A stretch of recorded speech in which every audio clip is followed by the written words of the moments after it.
అబ్బు, ఏంటి పుస్తకం చదువుతున్నారా? లేదమ్మా, అందులో ఉన్న మ్యాటర్ చదువుతున్నాను. ఏంటి జోక్ చెప్పారా? లేదమ్మా, సమాధానం చెప్పాను.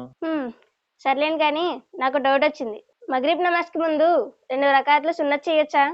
మగరిబ్ నమాజ్ గురించి దైవ ప్రవక్త ముహమ్మద్ సల్లల్లాహు అలైహి వసల్లం వారు తెలియజేశారు. మగరిబ్ కి ముందు 2 రకాతులు సున్నత్ నమాజ్ చేయండి, 2 రకాతులు చేయండి, 2 రకాతులు చేయండి అని 3 సార్లు చెప్పారు. అవునా? మరి కొంతమంది చేయరేంటి? ఎందుకు చేయరంటే దైవ ప్రవక్త ముహమ్మద్ సల్లల్లాహు అలైహి వసల్లం వారు ఇదే హదీస్లో తెలియజేశారు. మీరు మగరిబ్ కి ముందు 2 రకాతులు చేయండి అని 3 సార్లు చెప్పారు. అలాగే చివర్లో అన్నారు, ఒకవేళ మీకు ఇష్టం ఉంటే చెయ్యాలని అనుకుంటే చేయండి అన్నారు.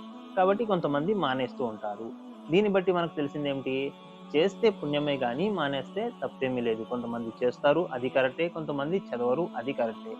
రెండిలో ఏదిటిని కూడా మనము తప్పు పట్టకూడదు. అంటే చదివేవాడు కొత్త పద్ధతి చేస్తున్నాడు అని, మరి చదవని వాడు ప్రవక్త వారి విధానాన్ని వృద్ధి చేస్తున్నారని అలా చెప్పకూడదు. దైవ ప్రవక్త వారు 2 విషయాలకి అనుమతిచ్చారు. ఒకవేళ మీరు చదవాలనుకుంటే చదవండి, లేకపోతే లేదు అన్నారు.